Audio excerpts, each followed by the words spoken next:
The engineering lab at Academy hummed with activity. Students from dozens of different worlds worked at their stations, building devices that would have seemed like magic just a century ago. The Academy floated in orbit around a neutral star, a place where all species could learn together without the conflicts that plagued their home worlds. Wiped sweat from her forehead and adjusted the power regulator on her workbench. Her dark hair was tied back in a messy ponytail, and her hands were covered in grease. She was human, one of only 50 humans in a school of 3,000 students. Most of the other species barely noticed humans anymore. They weren't the strongest they were just average. Her lab partner walked over carrying 2 cups of coffee. He was tall for a human, with tired eyes that came from too many late nights studying. "You've been working on that energy capacitor for 6 hours, he said, handing her a cup. "Take a break." Accepted the coffee gratefully. "I'm almost done. I just need to stabilize the frequency output." Across the lab, a loud voice boomed out. "Pathetic, absolutely pathetic," stood at his workstation, his 4 arms gesturing wildly. He was a species known throughout the galaxy for their aggressive nature and superior engineering skills. His exoskeleton was deep purple, and his multiple eyes gleamed with intelligence and arrogance. How can you call yourselves engineers when you cannot even maintain a simple plasma field? The 2 students he was yelling at shrunk back. Was the top student in the weapons development program, and everyone knew it. He never let anyone forget it. "Ignore him," muttered, sipping his coffee. "He's always like that." But had noticed them watching. He turned toward the human section of the lab, his mandibles clicking in what might have been amusement. "Ah, the humans, still working on your little projects, I see. Tell me, have you discovered anything interesting? Or are you still playing with basic energy systems?" Looked up calmly. "Just working on defensive shield concepts. Nothing as exciting as your work, I'm sure." His laugh was sharp and harsh. Defensive shields, how typical of humans, always thinking about defense, never about true power. He waved one of his arms dismissively. "This is why your species will never lead in galactic innovation. You lack the courage for real advancement." Tense beside, but she put a hand on his arm. "Everyone has their own approach," she said evenly.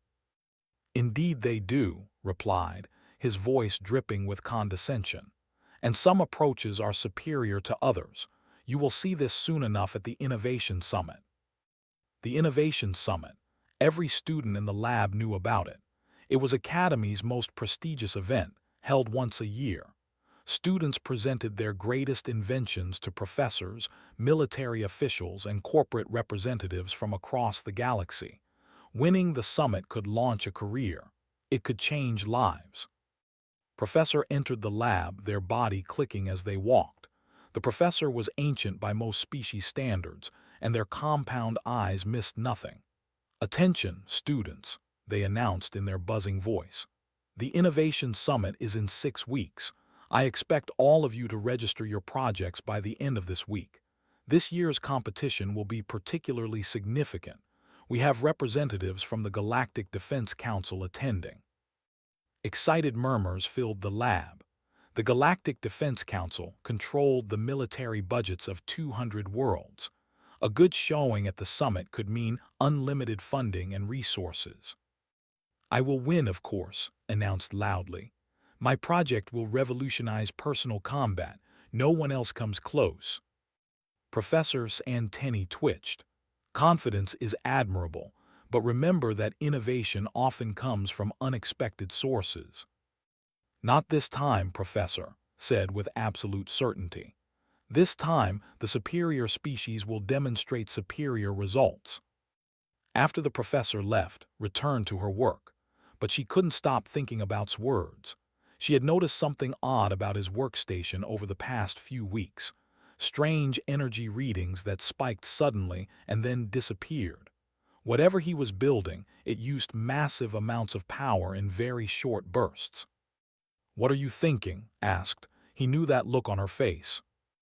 "I'm thinking that is building something dangerous," said quietly. something that releases a lot of energy very quickly. A weapon. Probably, but what kind? Pulled up her scanner data on her tablet. She had been quietly recording energy signatures from around the lab, a habit she had developed for her own research. The spikes from station were incredible. Look at this. These power levels would be enough to vaporize a small vehicle. Whistled low. That's military-grade output. What's he planning to do with it? I don't know, but I think we're about to find out. Over the next 2 weeks, the lab buzzed with rumor and speculation. Had requested a preliminary demonstration slot, something rarely done before the actual summit. The arrogance of it irritated many students, but Professor had approved the request. Apparently, this project was significant enough to warrant special attention. The day of the demonstration arrived. The smaller presentation hall was packed with students and several professors, and found seats near the back, where they could watch without drawing attention. Stood in the center of the demonstration floor, all 4 arms spread wide. "Thank you for coming," he began, his voice filled with pride. "Today, I will show you the future of personal defense. Today, you will witness the birth of a new era in galactic security." He held up a small device that fit around his wrist. It looked deceptively simple, just a metal band with a few glowing crystals embedded in it. "I call this the Thunder Pulse. It is a neural-linked personal defense system. When I feel threatened, when my brain recognizes danger, this device automatically releases a kinetic energy blast in all directions." Murmurs ran through the audience. Neuralink technology was notoriously difficult to perfect. If had actually achieved it, this was indeed revolutionary. "The Thunder Pulse requires no conscious activation," continued. "It responds faster than thought, faster than any manual trigger. And the power," he smiled, showing rows of sharp teeth. "Watch." He activated a combat dummy 20 feet away. The dummy began walking toward him in a threatening manner, stood perfectly still, his arms relaxed. The dummy got within 15 feet, then 10 feet. Suddenly, the air around exploded. A visible shockwave burst from the wrist device, expanding in a perfect sphere. The combat dummy was thrown backward, crashing into the wall with devastating force. The impact left a dent in the reinforced metal. The room erupted in shocked exclamations.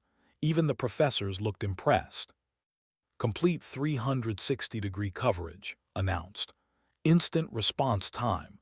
Enough force to incapacitate any organic threat, and all of it triggered by nothing more than my instinctive recognition of danger." He looked directly at and smiled. "Tell me, humans, can your defensive shields do that?" Sat quietly, her mind racing. The Thunder Pulse was impressive, terrifyingly so, but watching the demonstration had given her an idea, a dangerous, probably crazy idea, but an idea nonetheless. "We need to get back to the lab," she whispered too. "Why, what are you thinking?" "I'm thinking," said slowly, "that just showed us exactly how to beat him." The formal demonstration took place 2 weeks later in the Academy's main hall. This time, the audience was much larger. Students packed the seats, while professors and military representatives occupied the front rows.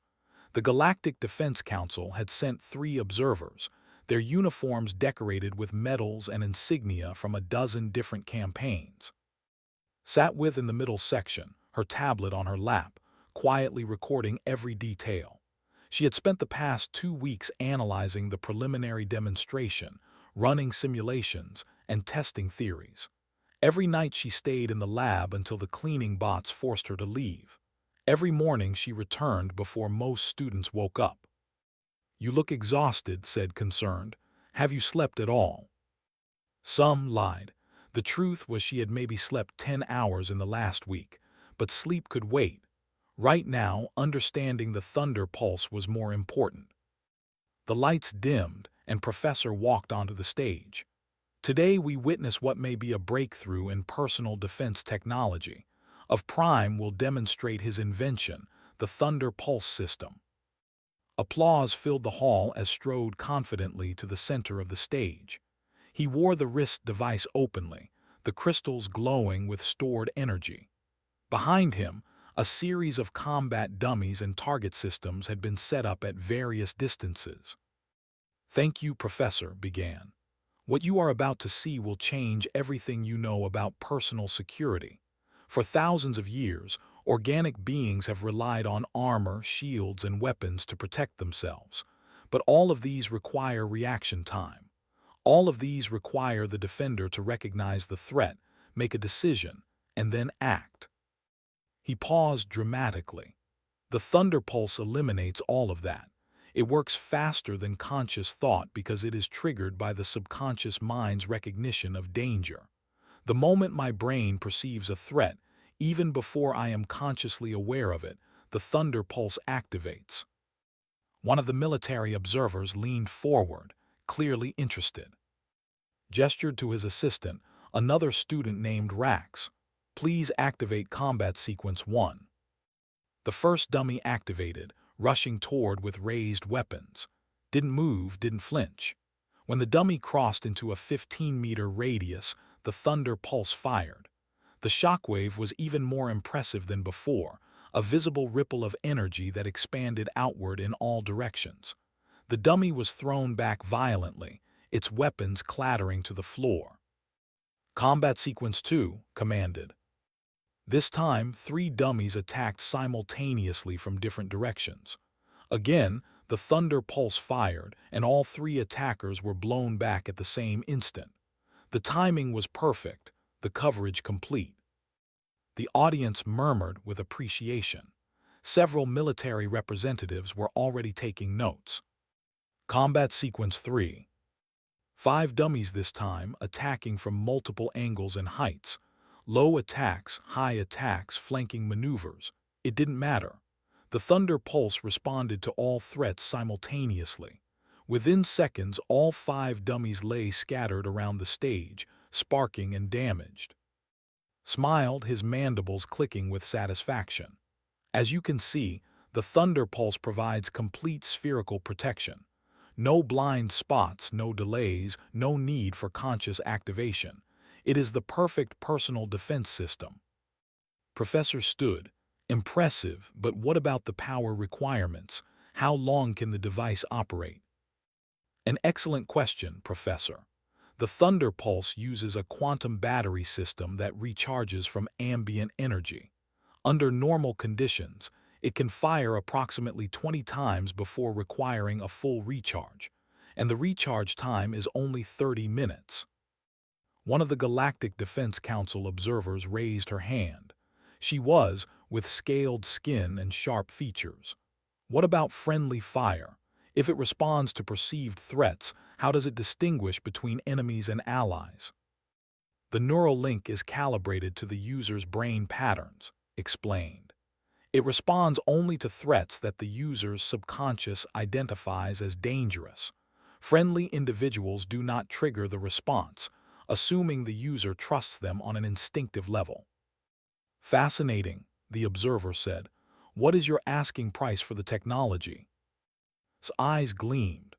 "I am accepting bids starting at 5 million galactic credits for exclusive licensing rights." The room erupted in conversation. 5 million credits was an enormous sum, but for technology this revolutionary, it might be worth it. Several military representatives immediately began talking into their communication devices, likely contacting their superiors for approval. In her seat, watched it all carefully. Her tablet showed the energy readings she was recording. The thunder pulse operated on a specific frequency, releasing energy in a precise pattern. It was predictable, which meant it could be analyzed. And anything that could be analyzed could potentially be countered. "He's going to win the summit," whispered. "No one else has anything close to this." "Maybe," said quietly. But her mind was already racing ahead, considering possibilities. The demonstration continued for another 30 minutes, showed the thunder pulse's response to various types of attacks, projectile weapons, energy weapons, even simulated explosions. In every case, the device performed flawlessly. The kinetic shockwave disrupted or deflected everything that came near him.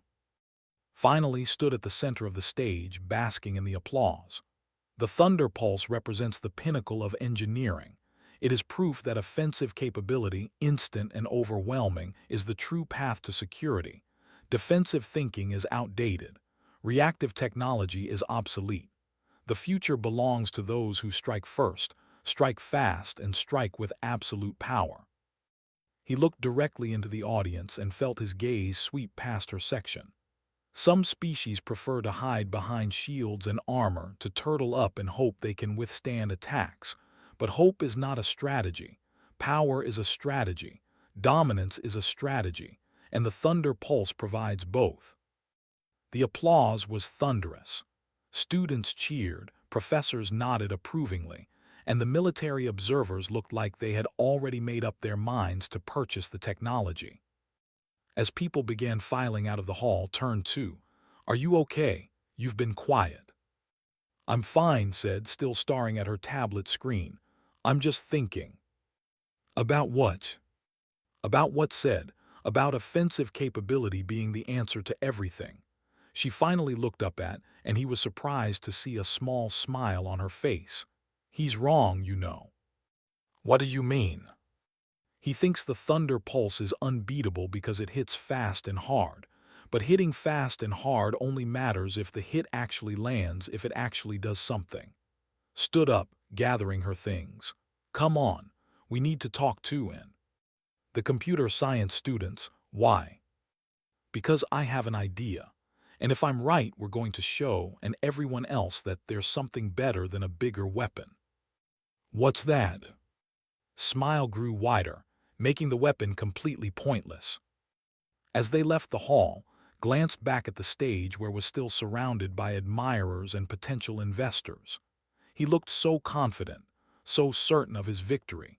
He had no idea that the quiet human girl he had dismissed as average was about to change everything. The Innovation Summit was still 4 weeks away. That would be just enough time. The human dormitory had a small workshop in the basement that most students forgot existed. It was cramped and poorly lit, with old equipment that had been donated by various Earth organizations. But it was private, and right now, privacy was exactly what needed. Arrived first, carrying his laptop and a bag of snacks. He was shorter than, with quick movements and bright, curious eyes. "This better be important," he said, but he was smiling. "I was in the middle of debugging a very complicated program." "It's important," assured him. Showed up 10 minutes later, slightly out of breath from running. She wore thick glasses that were always sliding down her nose, and her arms were full of physics textbooks. "Sorry I'm late. I had to grab some reference materials." When everyone was settled around the single work table, pulled up the recordings of demonstrations on the workshop's old display screen. "Okay, here's the situation. Thunder Pulse is probably going to win the Innovation Summit unless someone can present something equally impressive." "More impressive than a neural-linked defensive weapon?" asked skeptically. "What could be more impressive than that?" "Something that makes the Thunder Pulse completely useless," said simply. The room went quiet, leaned forward. "What are you thinking?" Played the demonstration footage again, pausing at the moment the Thunder Pulse fired. "Look at this." The Thunder Pulse releases a kinetic energy blast in all directions. It's very powerful, very fast, and very predictable. "Predictable how?" asked, pushing her glasses up. "The energy frequency is consistent. Every time the Thunder Pulse fires, it uses the same pattern of energy release. I've been analyzing the readings, and the frequency signature never changes." Pulled up a graph showing spikes of energy. "See? Same pattern every single time." Studied the graph. "Okay, so it's predictable. So what? It's still powerful enough to throw back anything that comes near it." "That's where you're thinking like," said. "You're thinking about force against force. But what if we don't try to fight the force? What if we just cancel it out?" His eyes widened behind her glasses. "Destructive interference." Exactly, said, pleased that someone understood. In physics, when two waves meet with opposite phases, they cancel each other out. The waves still exist, but they neutralize each other. The result is zero energy transfer. Frowned, but that's for sound waves or light waves. Can you do that with kinetic energy? All energy travels in waves, said excitedly, now fully engaged with the idea. Even kinetic impacts create energy waves. If we could generate an energy field that produces the exact opposite frequency of the thunder pulse, the two would cancel each other out completely. No explosion, no impact, nothing, added. The thunder pulse would fire, the energy would reach our field and then just disappear. Whistled low. That's crazy. That's actually crazy enough to work, but the timing would have to be perfect. We're talking about microsecond precision. That's where you come in, said. We need an AI system that can analyze incoming energy signatures in real time and generate the exact opposite frequency instantly. Can you program that? Thought about it for a moment, then grinned. Yeah, I think I can. It'll take some time, but the concept is sound. We just need sensors fast enough to read the incoming energy and processors fast enough to generate the response. I can handle the physics calculations, said, already opening one of her textbooks. We'll need to account for distance decay, ambient interference, and multiple simultaneous sources, but theoretically, it's definitely possible. What about the hardware? Asked. What generates the counter frequency? Modified energy capacitors, said, pulling out a sketch she had been working on. We build a wrist device similar to the thunder pulse, but instead of releasing energy outward, it creates a field around the user. The field is normally passive, using almost no power. But when it detects incoming energy that matches a threat signature, it activates instantly and generates the counter frequency. She looked around at her friends. I'm calling it the null barrier, because it doesn't block attacks or absorb them, it nullifies them completely. This is brilliant, said, her voice full of excitement. Do you know what this means?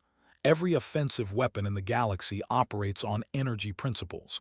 If we can make the null barrier adaptable enough, it could theoretically counter any energy-based attack. Not just thunder pulse, added. Plasma weapons, kinetic guns, energy blades, everything. One step at a time, cautioned, though she was smiling. Right now, let's focus on making it work against the thunder pulse.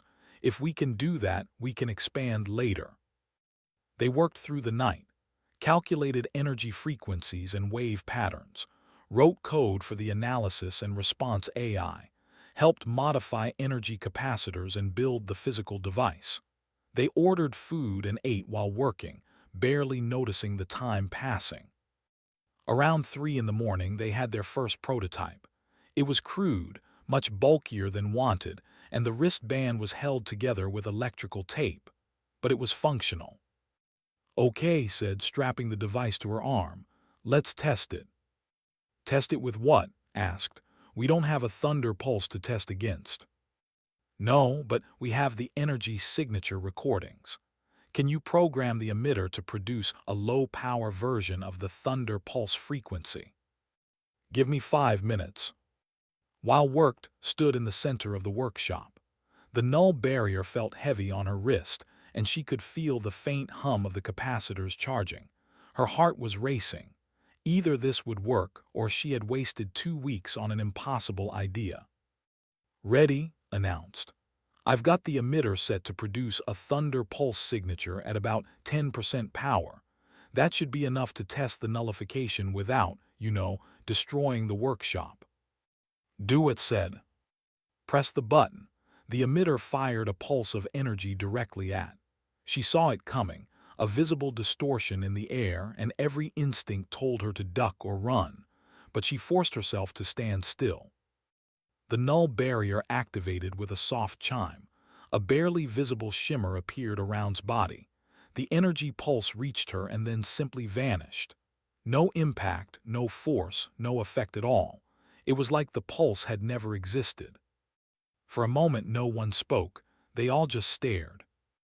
Then started laughing. It worked, it actually worked.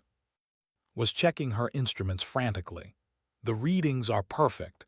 0 energy transfer, 0 impact force. The wave cancellation was complete.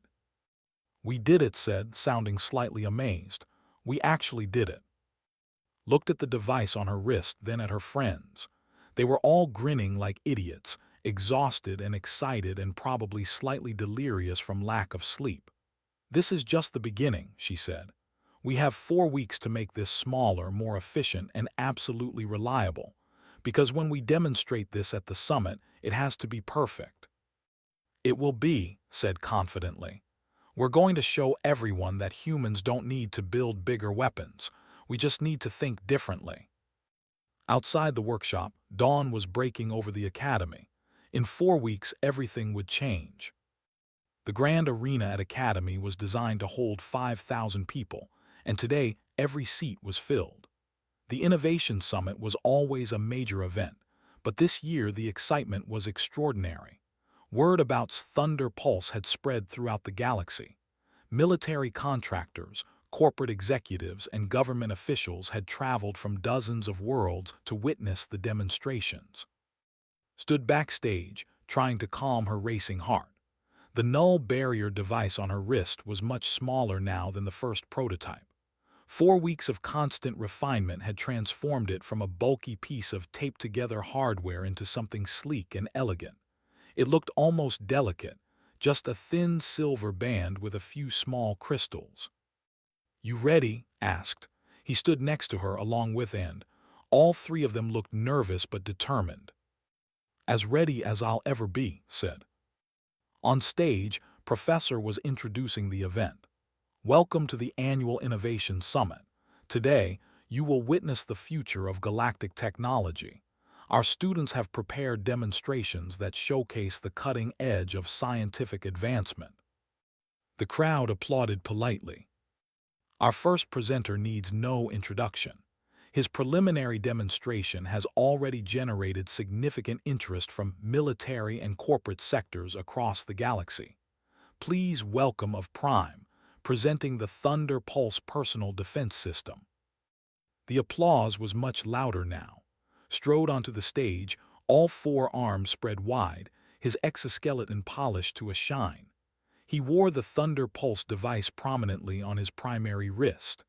Behind him, his team had set up an elaborate demonstration area with multiple target systems and combat dummies. "Thank you," said, his voice booming across the arena. "What I am about to show you is not just an invention, it is a revolution. For too long, we have accepted the idea that defense must be reactive, that we must wait for threats to strike before we can respond. The Thunder Pulse changes everything." He launched into his presentation with practiced confidence. The demonstrations were even more impressive than before. He showed the Thunder Pulse responding to increasingly complex attack patterns. Single targets, multiple targets, coordinated attacks from all directions. Every time, the Thunder Pulse's kinetic shockwave devastated everything around him. The crowd was mesmerized. Military representatives were frantically taking notes. Corporate executives were already calculating profit margins. 35 million credits, someone shouted from the audience. "I bid 35 million for exclusive licensing." 40 million, another voice countered. Smiled widely. "The bidding will commence after all presentations are complete, but I thank you for your enthusiasm." He continued his demonstration, showing off new features. The Thunder Pulse could now distinguish between multiple threat levels, adjusting its power output accordingly. It could fire up to 25 times on a single charge. It was, by any measure, an extraordinary achievement. Finally, after nearly an hour, concluded. The Thunder Pulse represents the pinnacle of offensive defense technology. No shield can stop it. No armor can withstand it. It is, quite simply, unstoppable. The crowd gave him a standing ovation. Bowed, clearly pleased with himself. Several military officials were already approaching the stage, eager to speak with him. Professor returned to the podium. "Thank you, that was indeed remarkable." They consulted their tablet. "Our next presenter is of Earth. She will be demonstrating a personal energy field system." The enthusiasm in the room dropped noticeably. Energy shields had been tried thousands of times by dozens of species. They were never efficient enough or strong enough to be practical. Most of the audience members sat back in their seats, clearly expecting a routine, forgettable presentation. Walked onto the stage and she felt very small. She was just one human in a galaxy of trillions. She wore simple clothes, no fancy uniform or ceremonial dress. The null barrier on her wrist looked almost like jewelry, delicate and unimpressive. "Hello," she began, her voice quiet. Someone in the back shouted for her to speak up. She cleared her throat and tried again, louder this time. "Hello, my name is, and I'm here to present the null barrier system." "Energy shields are obsolete," someone in the crowd yelled. "They can't stop modern weapons." Nodded. "You're absolutely right. Traditional shields can't stop modern weapons. They try to absorb or deflect energy, which requires enormous power and still fails against sufficiently strong attacks." She paused. "The null barrier doesn't try to stop attacks. It cancels them out completely." That got some attention. A few people leaned forward. "The null barrier analyzes incoming energy signatures and generates an exact opposite frequency," continued, gaining confidence. "When the two frequencies meet, they neutralize each other through destructive interference. The attack still happens, but the energy transfer is reduced to zero." Who had been watching from the side of the stage, laughed loudly. "Theoretical nonsense. Energy cancellation at those speeds is impossible. The reaction time alone would make it useless." "Would you like to test that theory?" asked, looking directly at him. The crowd murmured with interest. This was unexpected. Mandibles clicked with amusement. "Are you challenging me, human? You want me to demonstrate the thunder pulse on you?" "Yes," said simply. "If the null barrier works as I claim, your thunder pulse won't harm me at all." "This is foolish," Professor interjected. "We cannot risk student safety, even with safety protocols in place." "I'll sign a waiver," said. "I take full responsibility." The crowd was buzzing now. This was far more interesting than another boring shield demonstration. Walked onto the stage, grinning. "Very well, I accept your challenge. But don't say I didn't warn you when you wake up in the medical bay." He positioned himself 20 feet from. The crowd fell silent, everyone leaning forward to see what would happen.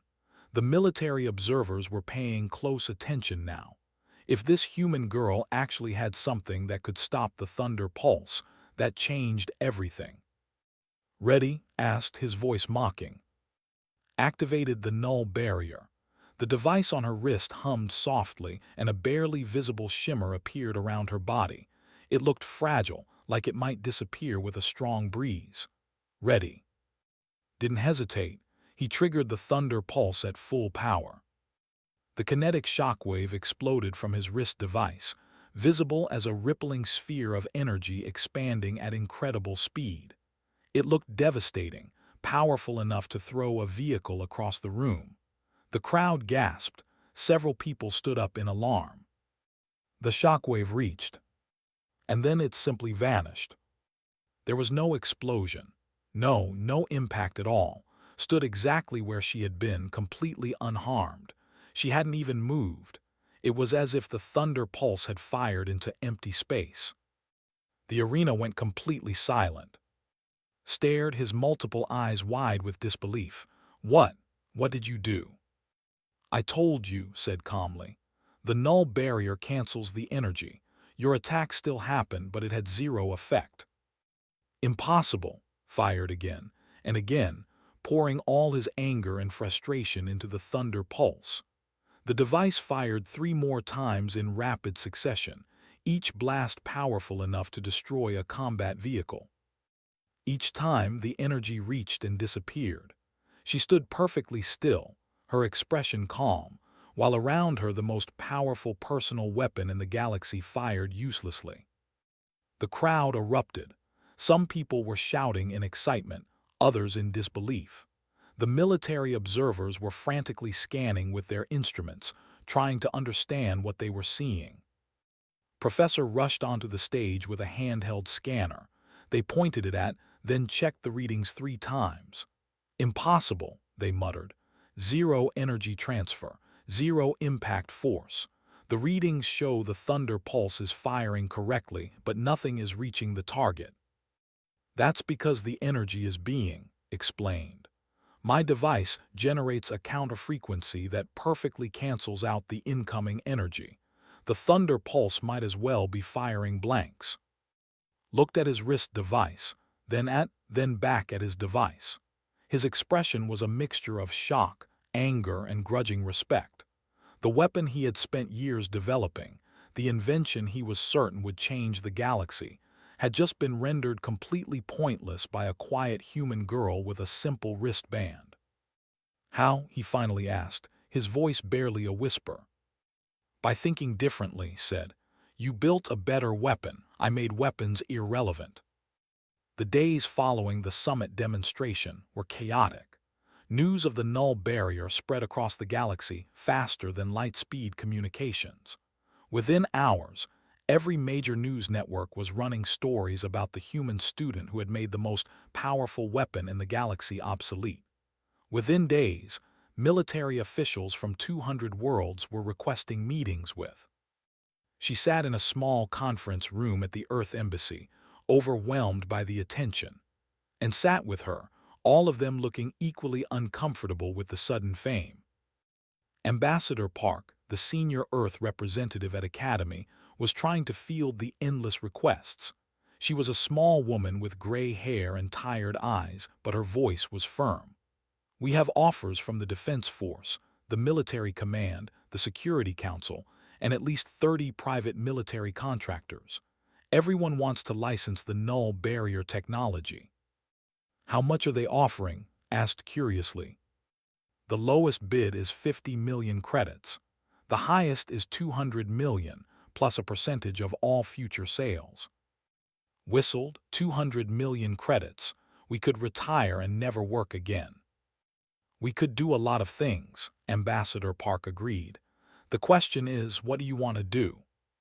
Had been quiet throughout the meeting, staring at her hands. The null barrier device was still on her wrist. She had barely taken it off since the demonstration. "What happens if we sell it?" she asked. "You become very wealthy," the ambassador said, "and probably very famous. The buyer would have exclusive rights to manufacture and distribute the technology. They would control who gets it and who doesn't." "So it becomes another weapon," said quietly. "Another tool for whoever has the most money or the most power." Leaned forward. "What are you thinking?" "I'm thinking about why I created the null barrier in the first place," said. "It wasn't to win a competition or make money.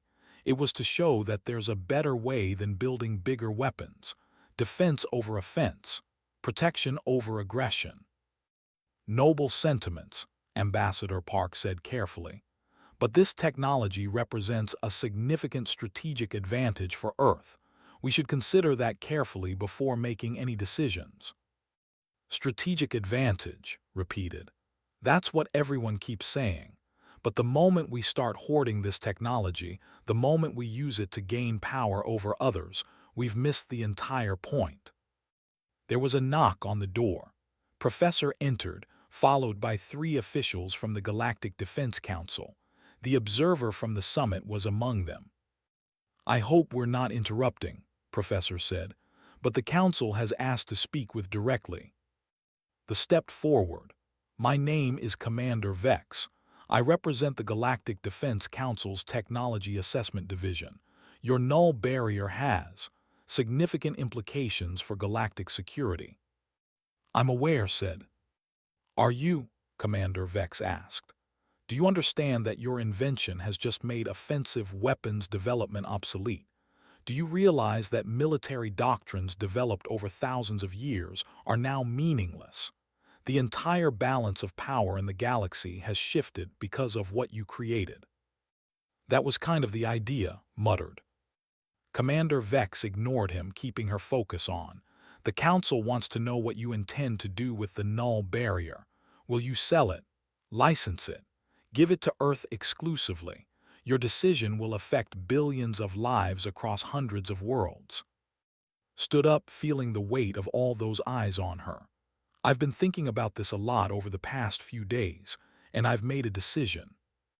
Everyone in the room leaned forward. "I'm not selling the null barrier," said. "I'm not licensing it exclusively to anyone. I'm releasing the complete technical specifications to the public domain." The room erupted. Ambassador Park looked shocked and stared at her with wide eyes. Commander Vex's scaled features showed complete surprise. "You can't be serious," Ambassador Park said. "Do you know how much this technology is worth?" "I know exactly how much it's worth," said calmly. "That's why I'm giving it away. The null barrier was created to protect people, all people, not just the ones who can afford it or the ones whose governments have the biggest military budgets." "But anyone could use it," Commander Vex protested. "Criminal organizations, terrorist groups, hostile governments." "Anyone can use it to defend themselves," corrected. "That's the point. When everyone has access to perfect defense, offensive violence becomes pointless. You can't threaten people with weapons that don't work anymore." Professor made a buzzing sound that might have been a laugh. "A remarkable philosophy, but naive perhaps. What about those who would abuse the technology?" "How do you abuse a defensive shield?" asked, speaking up. "The null barrier only stops attacks. It doesn't hurt anyone. You can't use it aggressively." "She's right," added. "The worst-case scenario is that everyone becomes equally protected. That's not a bad thing." Commander Vex studied for a long moment. "You realize this decision will make you famous but not wealthy. You're giving up hundreds of millions of credits." "I know," said, "but I didn't create the null barrier for credits. I created it to prove a point. That there's a better way than the endless arms race. That defense can beat offense. That cooperation can beat domination." Ambassador Park sighed deeply. "I can't stop you. As a human citizen, you have the right to do what you want with your own invention. But the Earth government won't be happy about this." "I'll deal with that," said. 2 weeks later, the full technical specifications for the null barrier were uploaded to every major scientific database in the galaxy. Universities, research institutes, and independent inventors on thousands of worlds suddenly had access to the technology. Within a month, the first non-human versions of the null barrier appeared. Within 3 months, they were being mass-produced. The effect on galactic society was profound. Military budgets around the galaxy were slashed as weapons development became less important. Conflicts that had been brewing for years cooled off when both sides realized their weapons were now useless. Crime rates dropped on hundreds of worlds as criminals found themselves unable to threaten victims who were protected by null barriers. Walked through the academy halls one afternoon, heading to the engineering lab for her regular classes. She was still just a student, still working toward her degree. The fame had faded somewhat, and she was grateful for that. She preferred quiet work to public attention. A familiar voice called. She turned to see approaching. He looked different than before, less arrogant, more thoughtful. In the weeks since the summit, he had been quiet, rarely appearing in the lab. She acknowledged. "I wanted to talk to you," he said, his mandibles clicking nervously. "About what happened at the summit." "It's okay," said. "You don't need to apologize." "Actually, I do. I was arrogant. I dismissed you and all humans as inferior because you didn't think like I was wrong." Smiled. "Everyone thinks differently. That's not a bad thing, it's actually a strength." "I've been studying your work," continued. "The null barrier, the way you approach the problem. It's brilliant. You saw a solution that none of us saw because you weren't trying to build a better weapon. You were trying to make weapons irrelevant." That's the human way, said. We're not usually the strongest or the fastest but we're good at adapting, at finding new angles. Was quiet for a moment. I wanted to ask you something. I've been working on a new project. Not a weapon this time. Something different. And I was wondering if you and your team might want to collaborate. I think combining our approaches, aggression with human creativity, might lead to something remarkable. Extended her hand, a human gesture. Looked at it for a moment, then grasped it awkwardly with one of his forearms. I'd like that, said. Later that evening, sat with, and in their usual spot in the cafeteria. They were exhausted from another long day of classes and lab work, but content. Any regrets? Asked. About giving away the null barrier technology. Thought about it. No, we did the right thing. Even though we could have been rich. Especially because we could have been rich, said. If we had sold it, the null barrier would have been just another tool for power and control. By giving it away, we actually changed things. We made the galaxy a little bit safer for everyone. Raised his cup of coffee in a mock toast to changing the galaxy through stubbornness and lack of sleep. They all laughed and clinked their cups together. Looked thoughtful. You know what the best part is? We proved that humans don't need to be the strongest or have the biggest weapons. We just need to think differently. That's always been humanity's strength, said. We survive not by dominating but by adapting. We don't win by being the best at fighting. We win by making fighting pointless. Across the galaxy, on hundreds of worlds, beings of dozens of species were activating their own null barriers. Conflicts were ending. Violence was decreasing. And in quiet labs and workshops, other inventors were beginning to think differently, asking not how to build better weapons but how to make weapons unnecessary. The paradigm had shifted, and it had started with one human student who refused to accept that the only way to win was to hit harder. Professor found later that week and asked a question that had been bothering them. Do you think the null barrier will eliminate all violence, that it will bring peace to the galaxy? No, said honestly. Violence is more complicated than just weapons, but I think it will help. When you can't threaten people with force, you have to find other ways to resolve conflicts. Talking, negotiation, compromise. It won't fix everything, but it's a start. A very human perspective, Professor observed. Is that a compliment or an insult? Asked with a smile. Both, the professor said, and also a prediction. I suspect we will be seeing more of this human perspective in the years to come. For better or worse, your species has shown us all a different way of thinking about power and security. As walked back to her dormitory that night, she looked up at the stars visible through the Academy's dome. Somewhere out there, on worlds she had never visited, people were safer because of something she had created. Not because she had built a weapon to threaten them, but because she had built a shield to protect them. That felt right, that felt very human. And that, she thought, was exactly the point.